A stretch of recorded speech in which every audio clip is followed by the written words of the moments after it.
Hi guys, I wanted to come up with a lesson for 3rd, 4th, and 5th graders, or maybe you're just a superstar kindergarten 1st or 2nd grader who wants to try something a lot more advanced. Today we are going to do two things. First, we're going to explore one-point perspective. So this is the most basic form of perspective. This is what architects and designers use when they're designing buildings, or their engineers are creating a rendering of a project. Then I have a challenge for you. You are going to try making your name 3D using perspective.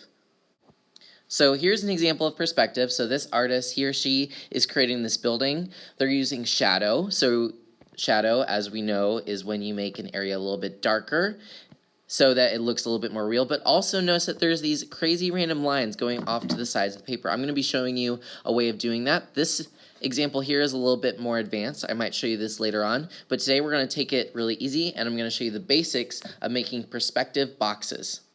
So when I say the word perspective, I just want you to think of defining the way we see things. So when someone says that they have a different perspective, they're just sharing their opinion and how they see things. When we talk about perspective in art, though, we are talking about distance and space. So I want you to take a look at this railroad track.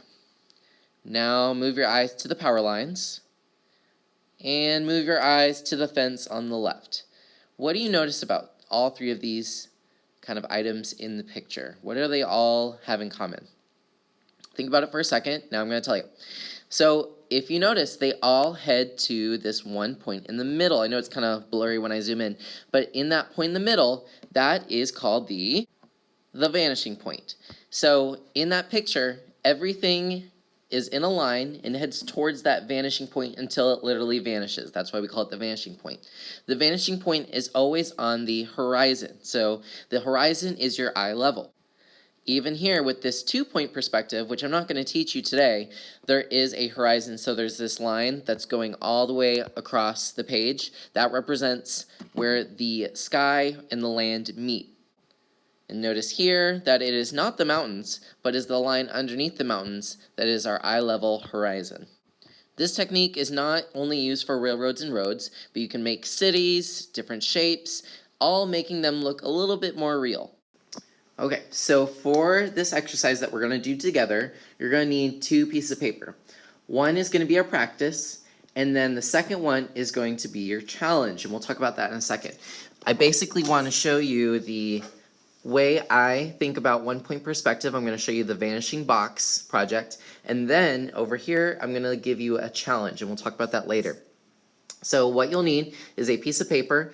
I would keep the paper not vertical but horizontal. This will give you maximum space to work, and then also a sharpener for your pencil, maybe an eraser if your pencil doesn't have one. I am also going to use a ruler. You're going to need a straight edge for this project. It could be another pencil. You could use another pencil as your kind of quote ruler. You don't need anything to measure, so just anything with straight edge. Even the side of a book might work for your straight edges. What you're going to do first is you're going to take your paper. Remember, we have it landscape style, horizontal. Take the ruler, and I'm going to find an imaginary line that goes from the left to the right all the way across the paper. You want to leave yourself some space on the top and leave your space on the bottom. I'm just going to put it right in the middle. When you're ready though, and hopefully you guys know how to use a ruler. If not, you just put a couple fingers on the ruler and then you trace one of the sides of the ruler all the way across. Does not matter if it's a perfect line or not. Then in the middle of that line, I'm going to put a little dot. That's going to be our vanishing point. When in doubt, use that vanishing point. This is really important.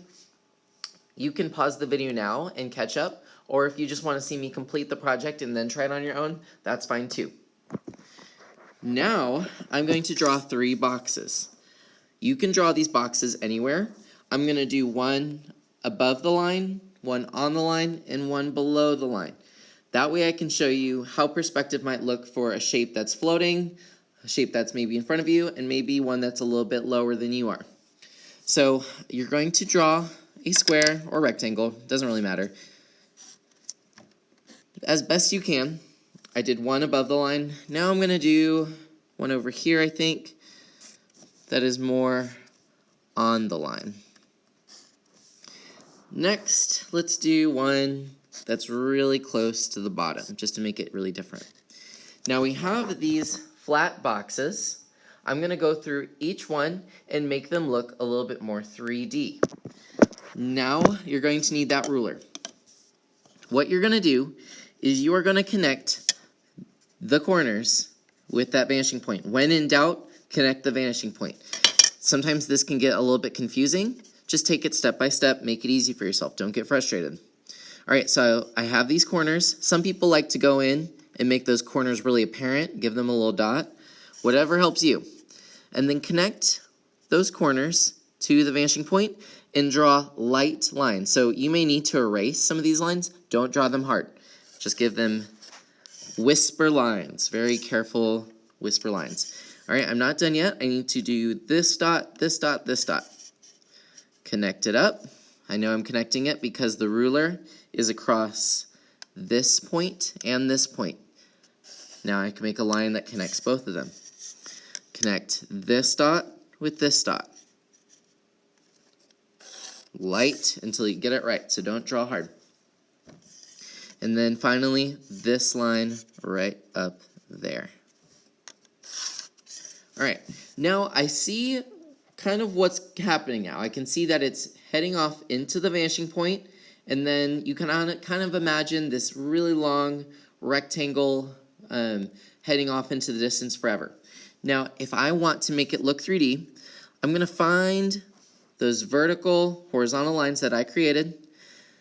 Over here, I'm going to kind of follow this until I decide I want it to end and do a line going up and down.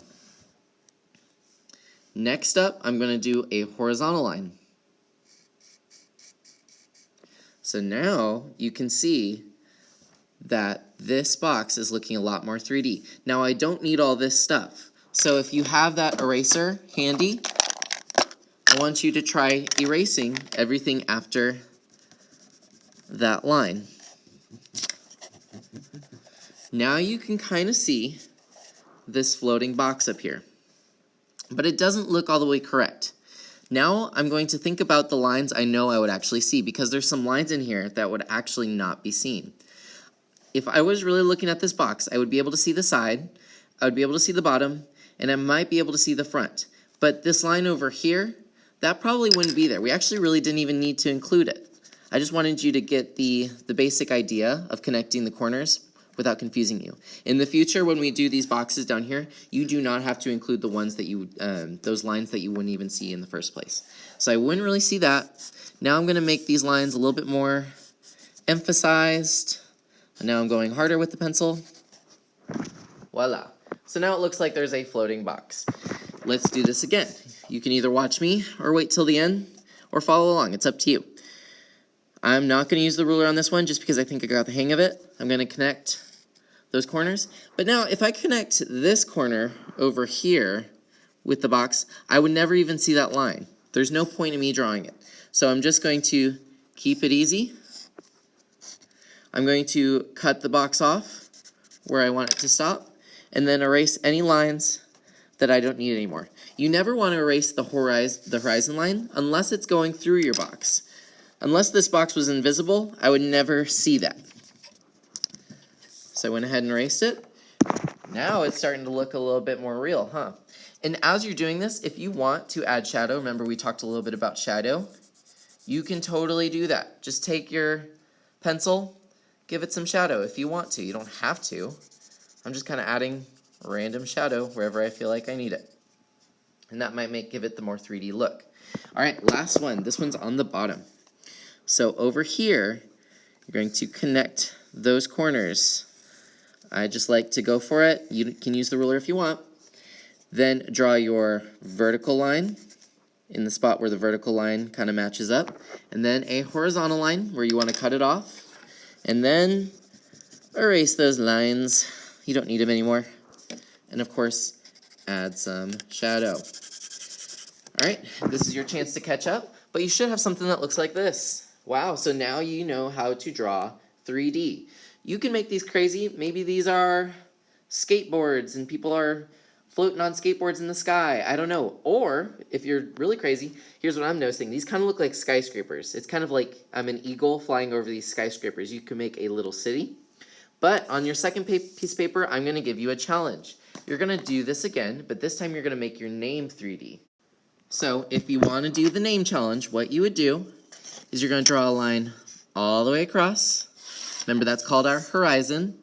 And then we put a point in the middle. Do you remember what it's called? It's where things vanish.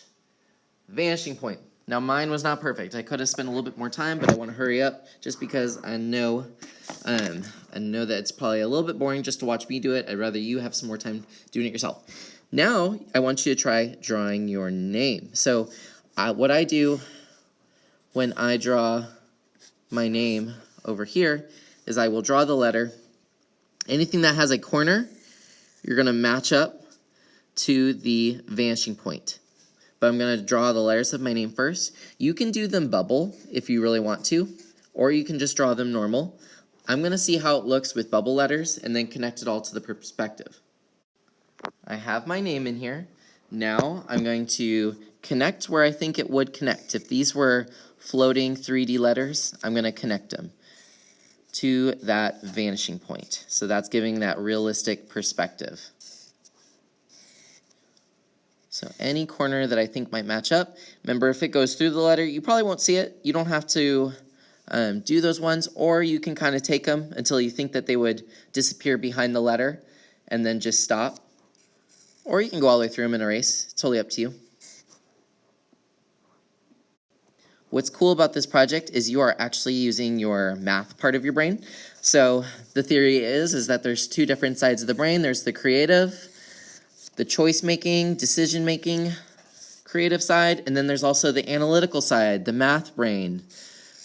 This is using both. So you're using that activating math brain, and you're using your creative skills as well. So check that out. It looks really 3D. You can go back in, add any extra details that you think need to be there. Maybe since this is the inside of the bee, I need to give it some shadow. But you could also add color. I want you to really think about this. This one will be a little bit harder, but you have plenty of time. There's no excuse for you to just try it out. If it's too hard for you, you can go back and work on maybe some more shapes, but give it a try. I'm really excited to see how y'all do with this. I know this is a little bit more advanced, but I think you can do it. I believe in you.